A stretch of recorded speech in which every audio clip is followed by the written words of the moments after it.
जैसा साहब जी के द्वारा श्रुति शिक्षिका में 3 सूत्र निरूपित किया गया है।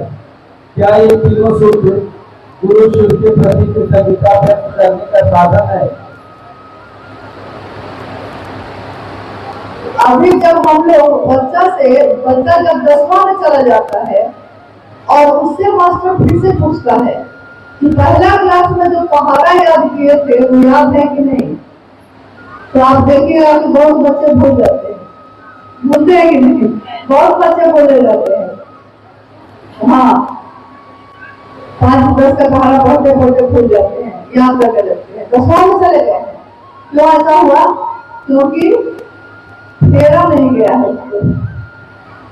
शिव को गुरु बनाने के बाद हम लोग को कहा गया, या हम लोग एक दूसरे को कहते हैं कि 3 सूत्र करिएगा।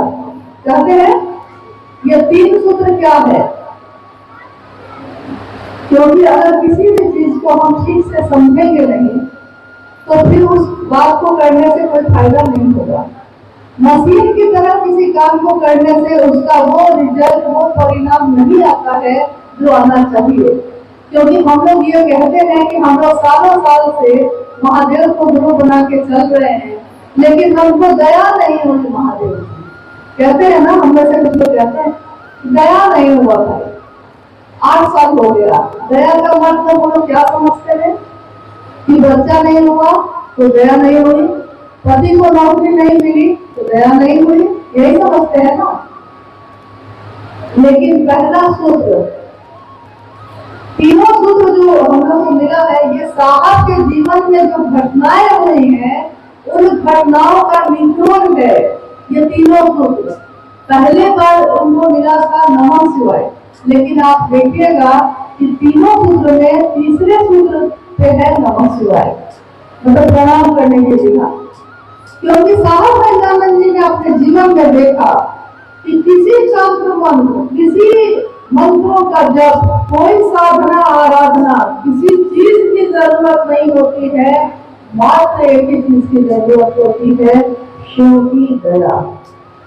शिव की दया अगर हो गई कुछ भी हो सकता है। जो आप चाहिए सो वो शिव भी आपका हो गया। तो कायनात में कौन ऐसी चीज है जो मेरी नहीं है? कौन ऐसी बात है जो हम चाहे और न होगा? तो पहला सूत्र साहब ने कहा कि मन ही मन अपने गुरु शिव को ये संप्रेषित करिए, ये कहिए कि हे शिव, आप मेरे गुरु हैं, मैं आपका शिष्य हूँ, मुझ शिष्य पर दया कर दीजिए। पहला सूत्र क्या कह रहे हैं हम लोग? हे शिव, आप, अब मैं आपका किस पे दया करिए? तो इसमें बेटा कहाँ आ गया? बेटी, माँ कहाँ है कहीं? विद्यार्थी कहता है अपने गुरु से कि ज्ञान दीजिए, मैं आपका शिष्य बन के आया। और शिष्य जाति, धर्म, वर्ण, संप्रदाय, लिंग सबसे परे की बात है शिष्य का। यानी शिष्य का मतलब भी होता है जो गुरु के आदेश के अनुसार, गुरु के अनुशासन में रहने योग्य हो, जो गुरु के आदेश पर चलने वाला हो। शिष्य वही है, सही अच्छा शिष्य, बढ़िया शिष्य। तो पहले में हम कहते हैं आप महादेव हैं, आप महाकाल हैं, हम ये नहीं कहते। हम कहते हैं कि आप तो महादेव हैं, नहीं कह रहे हैं। हे शिव, आप मेरे गुरु हैं। गुरु मतलब आप जगत के गुरु हैं, आप सदगुरुओं के गुरु हैं। और हमको कुछ नहीं आता है। साधु और तपस्वी और सदगुरु लोग आपके शिष्य हैं, और हम कैसे शिष्य हैं? जिसको कुछ नहीं आता है। लेकिन हे महादेव, दया कर दो, क्योंकि दया ऐसी चीज है, मर्सी अपील एक ऐसी चीज है, दया की मांग एक ऐसी चीज है जो हमको कुछ नहीं आता है, लेकिन तब भी हमको अपना शिष्य बनाइए। ये पुकार कहाँ से करनी है? मन से। हमारा मन ही किसी को अपना समझता है। मन के बारे में साहब ने कहा एक ऐसी मशीन है ये जो दिखाई नहीं देती, अदृश्य है। एक बार साहब ने पूछा कि आपकी, हम कहते हैं ना बच्चे को, आम कहाँ है बाबू? यहाँ। नाक कहाँ है तो कहते हैं यहाँ। मुंह कहाँ है कहता है यहाँ। साहब ने एक बार पूछा कि ये सब तो मालूम है कि कहाँ है, दिल कहाँ है, दिमाग कहाँ है, सब मालूम है, किडनी कहाँ है, आंख कहाँ है, सब मालूम है, मन कहाँ है भाई, ये मन कहाँ है? सारे लोग चुप हो गए क्योंकि मन कहाँ है ये तो पता ही नहीं है। ये आज तक किसी को पता ही नहीं चला। रहता है आप ही के साथ, उसी जीवात्मा के साथ, लेकिन किसी को नहीं पता है कि पूरे शरीर में है कहाँ वो। लेकिन सारा खेला उसी का है, क्योंकि हम अपने जीवन में कुछ भी करते हैं तो कहते हैं कि मन है तो करेंगे। आज मेरा मन नहीं करेंगे।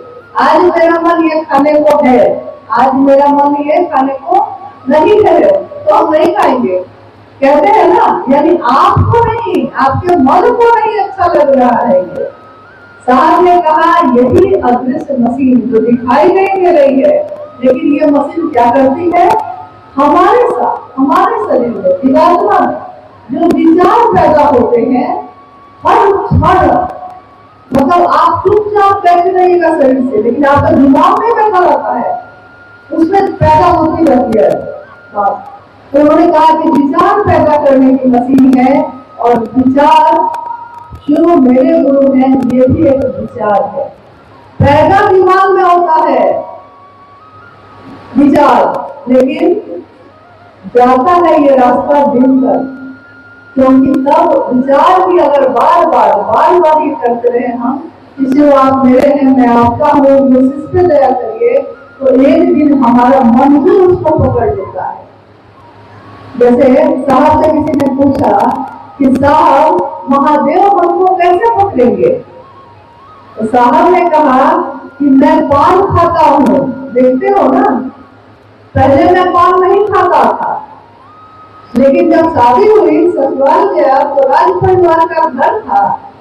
घर में देखिएगा जमींदार परिवार या राज परिवार में सारे लोग पान खाएंगे, महिलाएं भी खाती हैं। तो साहब ने कहा कि एक थाली से मेहमान बाबू, दो थाली से मेहमान बाबू, करते करते पान खाना शुरू किए थे हम। अब पाने हमको भागा, पाने हमको पकड़ लिया। जब पान मुझको पकड़ सकता है, शुरू हम किए थे एक दो से, पान के मुझको पकड़ लिया, तो महादेव महादेव करते करते महादेव हमको आपको नहीं पकड़ेगा, किसको पकड़ेगा वो? पहला सूत्र मन को महादेव से पकड़ाने की विधा है, और महादेव की दया होती है, महादेव के लिए भाव पैदा होता है, तब हम आपको चर्चा करते हैं। यानी दूसरा सोचें, क्योंकि चर्चा खुद को भी समझाना है, दूसरे को भी समझाना है, दूसरे को समझाने में खुद समझते हैं। इसको बताया उन्होंने साहब ने कि किसी को चौक पे पहुंचाने जाइएगा, कोई कहता है कि चौक पे जाना है, हमको देखा हुआ नहीं है, पहुंचा दीजिएगा, तो आप कहते हैं ना कि हाँ चलिए पहुंचा देते हैं। पहुंचाने में आप पहुंचिएगा कि नहीं? चौक पे किसी को पहुंचाने जाइएगा, उसको पहुंचाने में आप पहुंचिएगा कि नहीं? आप भी पहुंचिएगा।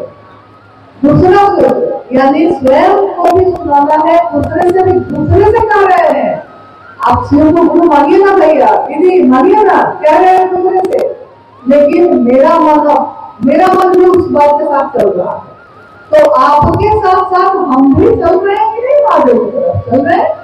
यानी दूसरा सोच, अपने स्वयं को और समूह जिसको भी आप बोलते हैं, दोनों को शिव भाव से भरता है। और ये कहाँ कब होता है? जब मेरा मन शिव की परिधि में रहता है, तब शिव के घेरे में रहता है, तब हम बोल रहे हैं आप सुन रहे हैं, आप बोलिए हम सुनते हैं। लेकिन मेरा मन अगर आपकी बात पे नहीं होगा तो आप कितनी भी अच्छी बात बोलिएगा, हमको याद रहेगी? नहीं याद रहेगी। सामने बैठे हैं आप, आपसे कोई कहता है कि ये बात, थोड़ी देर बाद आप कहते हैं कि दूसरी बात जो कोई कहे थे, क्या बोले थे, तो वो गुस्सा हो जाता है, कहता है कि अभी तो बताए तुझको। तो आप कहते हैं कि मन मेरा कहीं और चला गया था।